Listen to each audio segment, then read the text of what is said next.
आपने कभी ये तो ऑब्जर्व जरूर ही किया होगा कि स्पोर्ट्समैन, आपके आसपास के लोग, आपके दोस्त और आप खुद भी खड़े होकर पानी पीते होंगे और उन स्पोर्ट्समैन या आपको इस आदत की वजह से कोई खास प्रॉब्लम तो नहीं हुई होगी। अगर आप यंग एज के हैं तो वो बात दूसरी है कि आजकल के जमाने में लोगों को कोई ना कोई प्रॉब्लम तो होती ही है, शरीर से रिलेटेड कुछ ना कुछ उनका गड़बड़ ही रहता है। क्या उनके इस बीमारी के पीछे उनके खड़े होकर पानी पीने का कारण भी हो सकता है? खैर, इस बात पर अभी तक कोई खास रिसर्च तो नहीं हुई है, पर कई लोग आयुर्वेद के आधार पर ये क्लेम करते हैं कि खड़े होकर पानी पीने से शरीर को नुकसान हो सकता है। अब इस बात को चेक करने के लिए कोई खास रिसर्च तो नहीं हुई है, इसीलिए हमें इस बात को अपने बुद्धि से जानना होगा कि क्या खड़े होकर पानी पीने से कोई नुकसान है, और अगर कोई नुकसान नहीं है तो खड़े होकर पानी पीने से हमारे शरीर के साथ होता क्या है। कई लोगों का ये कहना है कि जब हम खड़े होकर पानी पीते हैं तो पानी बिल्कुल सीधे ट्रेवल करते हुए हमारे स्टमक तक पहुंच जाता है, जो कि बिल्कुल एक नॉनसेंस बात है।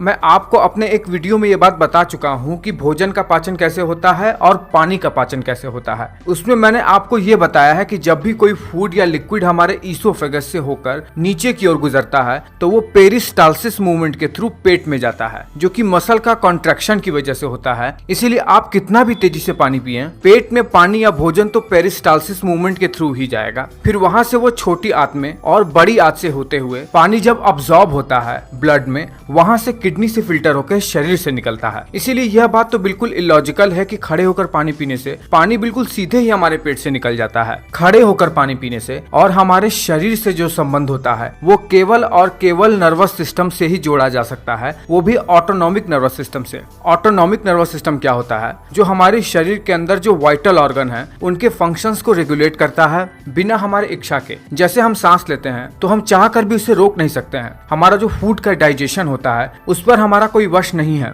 वो ये ऑटोनॉमिक नर्वस सिस्टम ही तो कंट्रोल करता है। ऑटोनॉमिक नर्वस सिस्टम 3 प्रकार का होता है: sympathetic nervous system, parasympathetic nervous system और enteric nervous system. Parasympathetic nervous system हमारे भोजन के पाचन में हमारे दिल की धड़कन को रेगुलेट करने के लिए, स्पेशली उसे स्लो डाउन करने के लिए, बॉडी को रिलैक्स करने के लिए एक्टिवेट होता है। सिंपैथेटिक नर्वस सिस्टम हमें उत्तेजित करने के लिए, हमारे स्वेट ग्लैंड को एक्टिवेट करने के लिए, हमारे ब्लड प्रेशर को बढ़ाने जैसे चीजों के लिए एक्टिवेट होता है। और enteric nervous system bowel movement, blood flow और जीआई ट्रैक के फंक्शन में मदद करता है। देखिए, एक रिसर्च सामने आई थी जो कि ऑटोनॉमिक फेलियर पेशेंट पे किया गया था। उसके मुताबिक जब भी कोई व्यक्ति पानी पीता है तो उसका सिंपैथेटिक नर्वस सिस्टम एक्टिवेट हो जाता है हमारे स्पाइनल रिफ्लेक्सेस की वजह से, जो कि अननोन मैकेनिज्म है जिसके बारे में अभी तक कुछ खास जानकारी तो नहीं मिल पाया है। इस रिसर्च के मुताबिक पानी पीने से व्यक्ति का ब्लड प्रेशर बढ़ जाता है, स्वेट ग्लैंड एक्टिवेट हो जाते हैं और सिंपैथेटिक नर्वस सिस्टम भी एक्टिवेट हो जाता है। और मैं आपको बता चुका हूँ कि सिंपैथेटिक नर्वस सिस्टम एक्टिवेट तभी होता है जब व्यक्ति को उत्तेजना आती है, जब ब्लड प्रेशर को बढ़ाना होता है, व्यक्ति जब फाइट और फ्लाइट सिचुएशन में हो, व्यक्ति को जब बहुत ज्यादा क्रोध आए और व्यक्ति जब स्टैंडिंग पोजीशन में हो, यानी व्यक्ति जब एक अनरिलैक्स स्टेट में आ जाता है, तब सिंपैथेटिक नर्वस सिस्टम एक्टिवेट होता है। और जब सिंपैथेटिक नर्वस सिस्टम एक्टिवेट होता है तो ये हमारे डाइजेशन के प्रोसेस को स्लो भी कर देता है। मैंने आपको ये भी बताया है कि पैरासिम्पैथेटिक नर्वस सिस्टम हमारे शरीर में रिलैक्स मोड को ऑन कर देता है, हमारे शरीर में डाइजेशन के प्रोसेस को बढ़ा देता है। अब देखिए, जब आप खड़े होकर पानी पिएंगे तो ये आपके नर्वस सिस्टम पर इफेक्ट डालना शुरू कर देता है। आपके दिल की धड़कन में थोड़ी सी बढ़ोतरी देखने को मिलती है और आपका डाइजेशन प्रोसेस स्लो हो जाता है, जिसकी वजह से आपके शरीर पर थोड़ा बहुत प्रभाव पड़ सकता है। पर जनरली, जैसा कि मैंने आपको बताया कि कोई खास रिसर्च नहीं हुई है इस बात पर, इसीलिए ये दावा ठोकना कि खड़े होकर पानी पीने से आपको बहुत ज्यादा नुकसान ही हो जाएगा, ये बुद्धिमानी नहीं है। पर हाँ, ये बात जरूर सही है कि बैठ कर पानी पीने से आपके पैरासिम्पैथेटिक नर्वस सिस्टम को एक्टिवेट करके पानी पीने से ये आपके शरीर के लिए बेनिफिट रहेगा। ये आपके पानी के अब्जॉर्प्शन के प्रोसेस को बढ़ा देगा। इसलिए जब भी कोई आपसे पूछे कि खड़े होकर पानी पीने से क्या होता है, तो आप बता सकते हो कि ये आपके नर्वस सिस्टम के कारण से डाइजेशन के प्रोसेस में थोड़ा डिले ला सकता है, लेकिन इससे कोई मेजर नुकसान नहीं है, क्योंकि साइंस ने अब तक कोई भी ऐसी स्टडी पेश किया ही नहीं है जिसमें ये बताया जाए कि खड़े होकर पानी पीने से बहुत ज्यादा नुकसान होता है। तो ये वीडियो आपको कैसा लगा है मुझे नीचे कॉमेंट करके बताइए। अच्छा लगा है तो एक लाइक कर दो।